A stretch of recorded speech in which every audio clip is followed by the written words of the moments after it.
Pessoal, voltamos aí aos grandes biomas da Terra.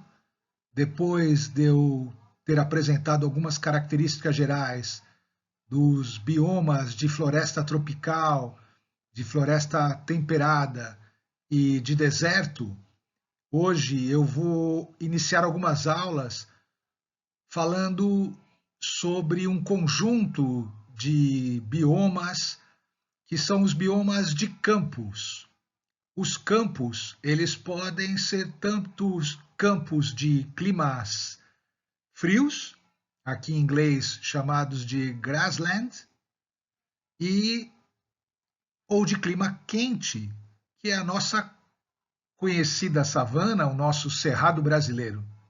Então aqui eu gostaria de retomar rapidamente o gráfico da relação existente entre a média de temperatura anual e a média de precipitação, e nós podemos constatar que esse bioma de campos, ele é um bioma que depende também bastante da variação, aqui ele é muito determinado, digamos assim, pela condicionante umidade, né? Porque aqui a umidade, né? A precipitação, porque esses tipos de biomas eles estão restritos a uma faixa de precipitação, uma faixa de chuva, né? Uma quantidade de chuva aí que varia entre aí os seus 150 até os seus 700, 600, 700 milímetros.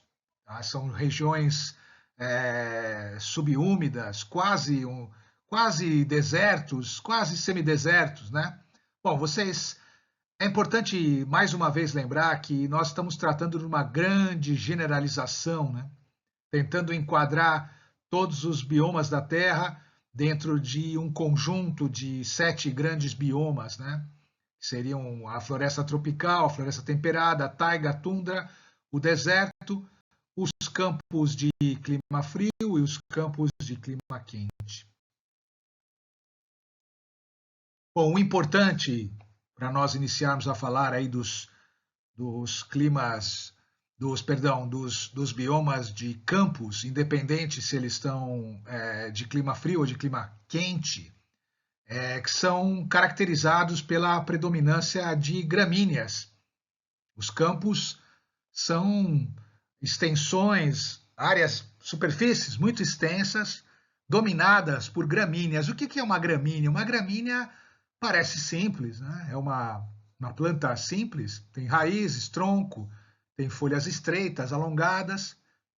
As suas flores não têm pétalas, mas as gramíneas, elas produzem grande quantidade de pólen que se dispersam pelo vento. E de acordo com a espécie, de diferentes tamanhos, como as flores dessa espécie Ginerium sagittatum, da imagem aqui abaixo, que é encontrada em campos naturais da América do Sul, que ela pode alcançar mais de 2 metros de altura a planta. Aqui nós vemos uma classificação que é facilmente encontrada no Wikipédia, da divisão da classificação científica dessa espécie Ginerium. O ginérium é o que caracteriza, se nós pensarmos um pouco na morfologia da gramínea, as folhas elas têm lâminas, né? Essas lâminas são chamadas de blades em inglês, que crescem a partir de um nó do colmo, que é o tronco da folha. Então as blades, as folhas, elas nascem em nós desses colmos. E a parte inferior das folhas formam uma bainha, a shoot, que nós vemos aqui em inglês, que envolve o nó. E também uma pequena lígula, que é uma parte pequena, é uma pequena estrutura na parte superior dessa bainha.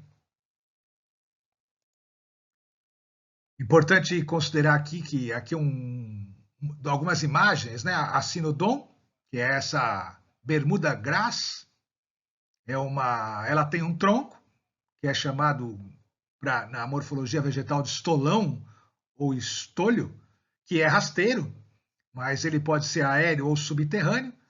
As raízes, elas são adventícias, ou seja, são aéreas, e elas crescem a partir dos nós.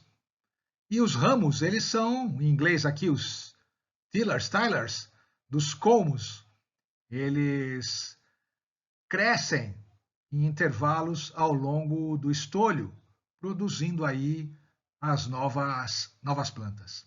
Então aqui também a classificação científica desse gênero que vocês veem na imagem. Aqui é conhecido, né? Nós conhecemos bem aqui a peguinha, né? Que nós falamos, né? Que agarra na roupa, no pelo dos animais. Onde ocorrem os campos naturais? Os campos naturais ocorrem, eles recobrem, bom, ou recobriam, né? Mais de 40% das terras emersas da Terra. Os campos naturais, como eu disse desde o início, eles podem ser de temperados ou tropicais, mas então eles podem ser encontrados em todos os continentes, exceto na Antártida. A distribuição dos campos naturais tropicais e temperados, que é o que nós vamos começar por eles, pelas savanas, eles tendem a ocupar o interior dos continentes, onde as chuvas são relativamente mais esparsas, porque estão distantes dos oceanos. Então nós vemos aqui que na América do Sul existem grandes áreas de savanas, como o nosso Cerrado brasileiro, na África, por óbvio, e também na Austrália. Na Ásia também, né? No Sudeste da Ásia, se encontram essas áreas. Então nós encontramos aqui a classificação no mapa dos campos temperados de clima, dos campos, perdão, de clima temperado, que são em verde, e os campos de clima tropical, que estão em rosa. Eles são distintos justamente em função do clima. Eles ocorrem quase sempre no interior dos continentes e estão confinados em determinadas latitudes, porque as características climáticas são largamente dependentes da distância do Equador e dos oceanos, ou seja, também estão muito relacionados à circulação atmosférica, assim como os desertos. Aqui nós vemos essa imagem do Rick Leffs, também um mapa mostrando a distribuição das grandes porções do bioma de floresta sazonal tropical savana, e aqui a identificação da localização de Brasília, que ocorre dentro desse bioma, que é um clima tropical, característico, clima tropical. Brasília está a 910 metros de altitude e é caracteristicamente um lugar onde você tem toda a estação de inverno seca. No meio do ano praticamente não chove em Brasília. As chuvas estão concentradas, elas são concentradas no verão, né? 6 meses de chuva, 6 meses de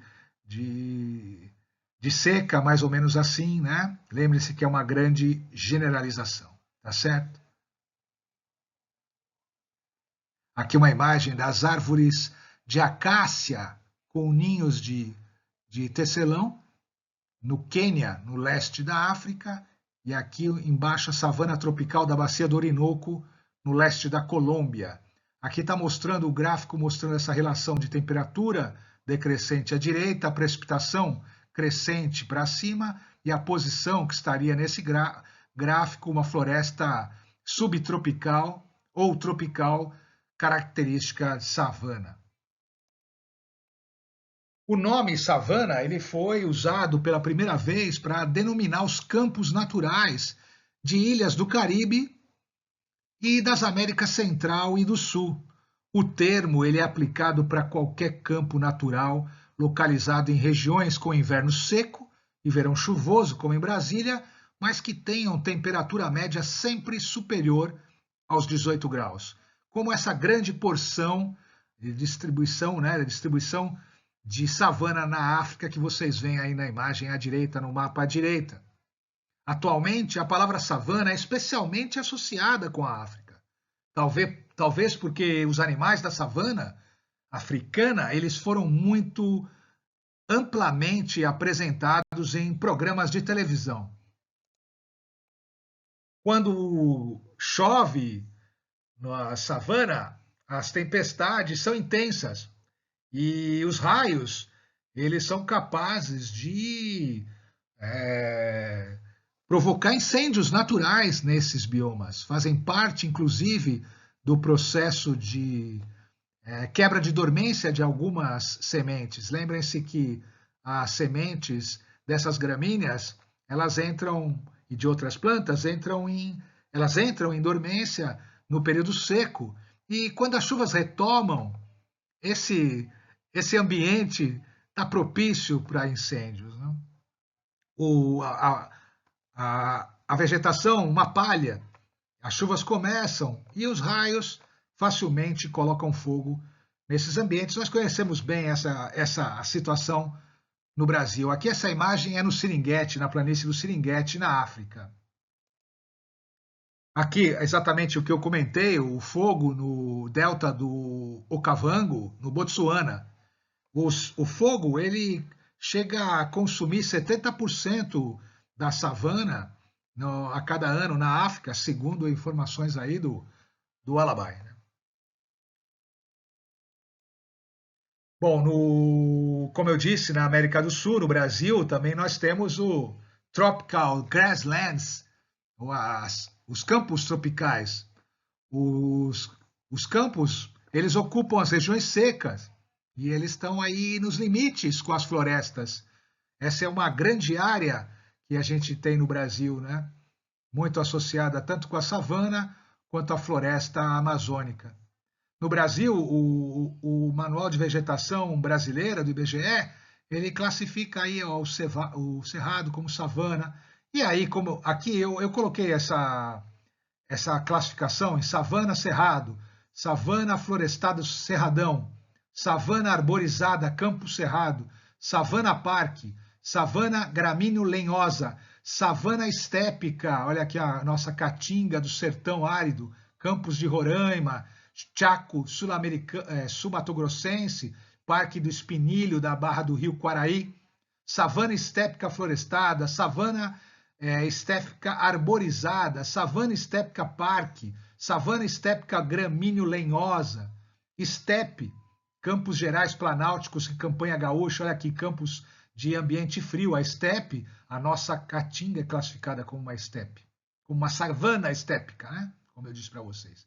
Então aqui, duas coisas quero chamar a atenção com essa anotação, que dentro de um grande bioma existem diversas outras subdivisões e assim vai. A gente que enquadra isso na ciência para poder estudar. E vejam também que no Brasil, né, nós também temos uma importante porção do bioma de savana. E, deixa eu ver aqui, a nossa bibliografia geral, o Alabai, o Manual do IBGE e o Rick-Lefs. Na próxima aula eu vou apresentar um pouco da fauna que todos nós conhecemos, mas eu vou mostrar algumas distribuições, alguns mapas de distribuição e alguns animais característicos da savana. Um grande abraço e até a próxima.